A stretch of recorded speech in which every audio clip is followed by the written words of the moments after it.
ബിസിനസിന്റെ വേറൊരു തലത്തിലേക്ക് പോവുകയാണ് ബിസിനസ്.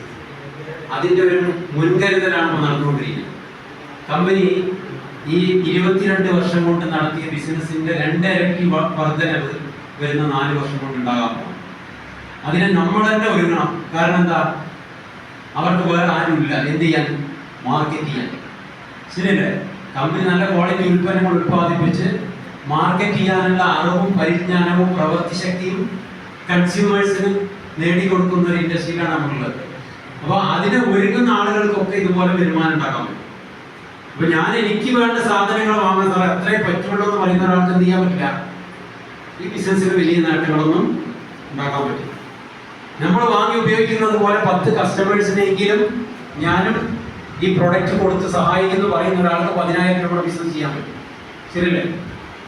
അങ്ങനെ ചെയ്യാൻ കപ്പാസിറ്റി ഉള്ള ആളുകളെ ക്രിയേറ്റ് ചെയ്യാണ് ഇനിയുള്ള ദിവസങ്ങളിൽ നമ്മൾ ചെയ്യേണ്ടത്. അറിവ് കിട്ടുമ്പോൾ മാത്രമേ ആളുകൾ അത് ഉപയോഗിക്കുകയും മറ്റുള്ളവർക്ക് പറഞ്ഞു കൊടുക്കുകയും ചെയ്യും. അപ്പോൾ പ്രൊഡക്റ്റ് ട്രെയിനിങ് ഉണ്ടാവും, സിസ്റ്റം ട്രെയിനിങ് ഉണ്ടാവും, ഈ കാര്യങ്ങളൊക്കെ റെഗുലറായിട്ട് വന്നുകൊണ്ടിരിക്കുന്നുണ്ടാവും. ഇപ്പോൾ വരുന്ന ഒരു 6 മാസം കൊണ്ട് വളരെ ശക്തമായി വരുമാനം കിട്ടുന്ന ആളുകളായിട്ട് ഇവിടെ ഇരിക്കുന്ന ആളുകൾ മാറുന്നുണ്ടാവും. കൂടെ കൊണ്ടുവരുന്നവർക്കും വരുമാനം ഉണ്ടാവും. ബിസിനസ് നമ്മൾ ചെയ്താലും ചെയ്തില്ലെങ്കിലും 10,000 കോടിയുടെ ബിസിനസ്സിലേക്കാണ് 3,000 കോടി എന്ന കമ്പനി പോണത് ഈ 4 വർഷമാണ്. 2030 ആകുമ്പോൾ ഡിക്ലെയർ ചെയ്തിട്ടുള്ള ടേൺ ഓവറാണ് $1 ബില്യൺ എന്ന് പറയും. അപ്പൊ അതിലേക്ക് പോകാൻ പറ്റും. കാരണം എന്താ, ഈ 22 വർഷം കൊണ്ട് കുറേ ആളുകള് ഈ പ്രൊഡക്റ്റുകൾ ഉപയോഗിച്ച് തുടങ്ങിയിട്ടുണ്ട്.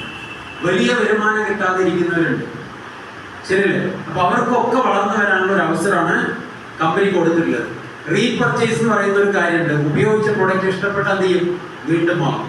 കഴിഞ്ഞ ദിവസം വീട്ടിലെ ചായപ്പൊടി കഴിയും. മിക്കവാറും നമ്മളെന്താ ചെയ്യുക, കടയിൽ പോയി വാങ്ങും. അങ്ങനെ ഒരു ശീലമല്ല, ഇത്രയും കാലമായിട്ടില്ല. കാരണം 5-8 വർഷമായിട്ട് ബിസിനസ്സിലുണ്ട്. അപ്പോൾ ഇവിടെ ഒരു ഡിസ്ട്രിബ്യൂട്ടറെ വിളിച്ചു, ചായപ്പൊടി ഉണ്ടോ ചോദിച്ചു. പൊട്ടിച്ചല്ലോ പറയാം, പൊട്ടിച്ചാലും കുഴപ്പമില്ല, പകുതി തരാം. പാക്കറ്റ് വാങ്ങി കൊണ്ടുവന്നിട്ടാണ് ചായ ഉണ്ടാക്കി. അപ്പോൾ ഇത് റീപർച്ചേസ് ആണ്. അതുകൊണ്ടാണ് 3,000 കോടിയോളം ബിസിനസ് സ്റ്റേബിളായിട്ട് നിലനിൽക്കുന്നത്. പക്ഷെ കമ്പനിയെ സംബന്ധിച്ചിടത്തോളം നമ്മൾ മാത്രം ഉപയോഗിച്ചിരുന്നാൽ പറ്റില്ല. കാരണം ഇന്ത്യ മഹാരാജ്യത്ത് 150 കോടി ജനങ്ങളുണ്ട്. ഇപ്പൊ അതിന്റെ 2% ആളുകളെ ഈ പ്രൊഡക്റ്റ് ഉപയോഗിക്കുന്ന ആളുകളായിട്ടുള്ളൂ. അതിന് മിനിമം 10%-ലേക്കെങ്കിലും എത്തിക്കണം എന്നുള്ള ഒരു പണി കൊണ്ടാണ് നമ്മൾക്ക് ഈ ഡ്യൂട്ടി തന്നിട്ടുള്ളത്. ഈ ഡ്യൂട്ടി ഏറ്റെടുക്കുന്ന ഒരു ബുക്ക് എന്തുണ്ടാവും, പണം ഉണ്ടാവും. ഒരു ഡിസ്ട്രിബ്യൂഷൻ ശക്തിപ്പെടുത്താൻ നമ്മൾ ചെയ്യേണ്ട ഒരേ ഒരു പണി, നമ്മൾ ശക്തി ആർജിക്കുക ആദ്യം. ഞാനിപ്പോൾ 400 PVക്ക് മുകളിൽ എല്ലാ മാസം ചെയ്യും. 400 PV പറഞ്ഞാൽ ഏകദേശം 12,000 രൂപ 15,000 രൂപയോളം പ്രൊഡക്റ്റുകൾ വാങ്ങി ഉപയോഗിക്കുകയും ആളുകൾക്ക് കൊടുക്കുകയും ചെയ്യുന്നു. അങ്ങനെ കുറേ ആൾക്കാരുണ്ടാവും, 1000 PV ചെയ്യുന്നവരുണ്ടാവും. ഞാൻ പറയുന്നത്, നമ്മൾ പ്രാപ്തരാകുമ്പോഴേ ഒരാളെ പ്രാപ്തിയിലേക്ക് കൊണ്ടുവരാൻ പറ്റുള്ളൂ. ശരിയല്ലേ? നമുക്കറിയാത്ത പണി ഒരാൾക്ക് പഠിപ്പിക്കാൻ പറ്റുമോ? പറ്റില്ല. നമ്മൾ പഠിക്കുന്ന ആളും ചെയ്യുന്ന ആളായിട്ട് മുന്നിൽ നിൽക്കുക. അപ്പോൾ ഓട്ടോമാറ്റിക്കലി കാര്യങ്ങളൊക്കെ നടക്കും. ഞാൻ ഈ ബിസിനസ്സിൽ കടന്നു വരുമ്പോൾ ഇതുപോലെ പറയാൻ പഠിച്ച ആളല്ല. പഴയ ടയർ കച്ചവടക്കാരുണ്ട്, യൂസർ ടയറുകൾ, അതിൻ്റെ ഒരു ഡിസ്ട്രിബ്യൂഷൻ ആയിരുന്നു ഉണ്ടായിരുന്നത്. ഒരു ചെറിയ ഷോപ്പ് ഇട്ടിട്ട് OLX-ലാണ് പരസ്യം ചെയ്തിട്ട് സാധനങ്ങൾ വിൽക്കുന്നത്. ആ പല ഭാഗത്തും ആൾക്കാരെ കേരളം മുഴുവൻ കച്ചവടം ചെയ്യാൻ പറ്റിയിരുന്നു. പക്ഷെ അതിന് പിന്നീട് അതിന് പരസ്യത്തിന് പണം വന്നപ്പോൾ അത് മുന്നോട്ട് കൊണ്ടുപോകാൻ പറ്റാതെ നിർത്തേണ്ടി വന്നു. ആ ഒരു സമയത്താണ് ഈ ബിസിനസ്സിലേക്ക് വന്നത്. കൺസ്യൂമർ ആയിട്ടാണ് വന്നത്. കാരണം ഈ കൺസ്യൂമർ ആകാൻ കാരണം, എനിക്ക് കാലിൻ്റെ മുട്ട് ഒരു 10-20 വയസ്സുള്ള സമയത്ത്, ഒരു ഫുട്ബോൾ കളിക്കുന്ന സമയത്ത് ഒരാൾ കാല് വന്ന് ചോദിച്ചിട്ട് കാലിലെ മുട്ട് മുരിയക്കായിനെ പൊട്ടിച്ചതിൻ്റെ ശബ്ദം കേട്ടു. അതുപോലെ ശബ്ദം വന്നതാണ്. എന്നിട്ടും കുറച്ച് കഴിഞ്ഞപ്പോൾ ഒരു വേദന അറിഞ്ഞില്ല. പിന്നെ കൂടി നോക്കിയപ്പോൾ കാലൊക്കെ നീര് ഒരു സൈക്കിൾ കയറ്റിയിട്ടാണ് എന്നെ വീട്ടിൽ കൊണ്ടെത്തിച്ചത്. അപ്പോൾ അതിനുശേഷം അത് ട്രീറ്റ്മെൻ്റ് ഒക്കെ കഴിഞ്ഞു, ക്ലിയർ ആയി. ഇപ്പോൾ ഡോക്ടറുടെ കണ്ടീഷൻ പറഞ്ഞിരുന്നു, ഒന്നും കൂടി ഗ്രൗണ്ടിൽ പോയി കളിക്കി, ഇനിയൊന്നും അല്ലെങ്കിൽ നമുക്ക് ഓപ്പറേഷൻ ചെയ്യാം. അപ്പോൾ അന്നത്തോടുകൂടി ഗ്രൗണ്ടിൽ പോകുന്നു.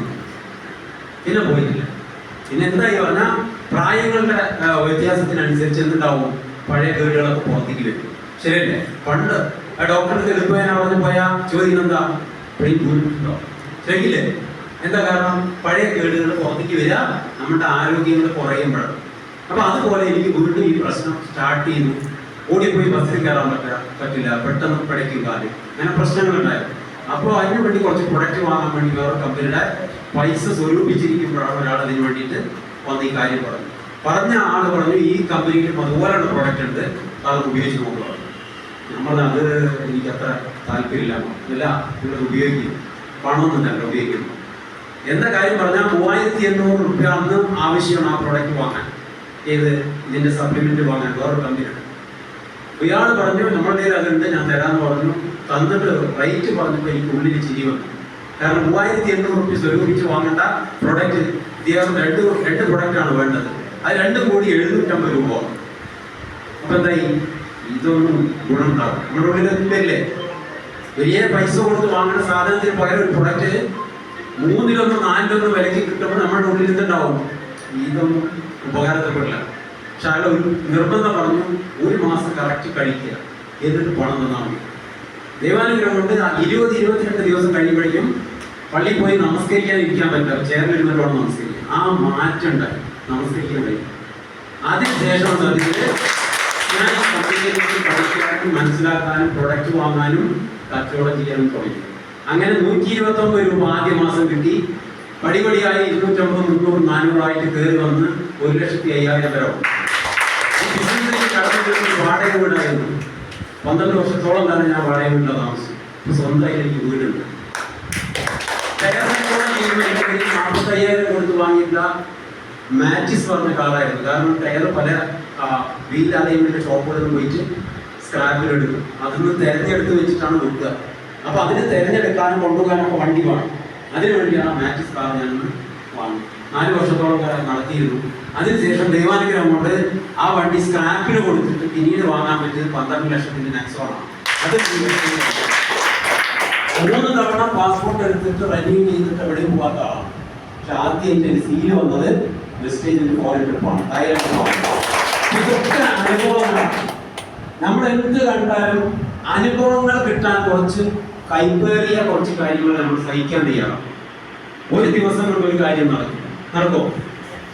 അങ്ങനെയാണെങ്കിൽ അത് ലോട്ടറി ആയിരിക്കണം. അത് നമ്മുടെ കയ്യിൽ നിലനിൽക്കില്ല. കാരണം ഇന്ന് വരെ ലോട്ടറി എടുത്ത് വിജയിച്ച ഒരാളെ കാണാൻ കഴിയില്ല എന്നുള്ളതാണ് സത്യമായ കാര്യം. എന്താ കാരണം, ഈ പണത്തിന്റെ വില ആൾക്ക് അറിയില്ല. അയാളുടെ പണത്തിനുള്ള ഐഡിയാസ് ആര് പറഞ്ഞു കൊടുക്കും? ചുറ്റുപാടുള്ളവർ പറഞ്ഞു കൊടുക്കും. കുറച്ച് കഴിയുമ്പോൾ ഇയാൾ വെളുക്കും, മൊത്തത്തിൽ ഉള്ള മുതൽ കൂടി പോകും. നമ്മൾ ഒരുപാട് അനുഭവങ്ങൾ നമ്മൾ കണ്ടിട്ടുണ്ട്. അതുകൊണ്ടാണ് ഞാൻ പറഞ്ഞത്.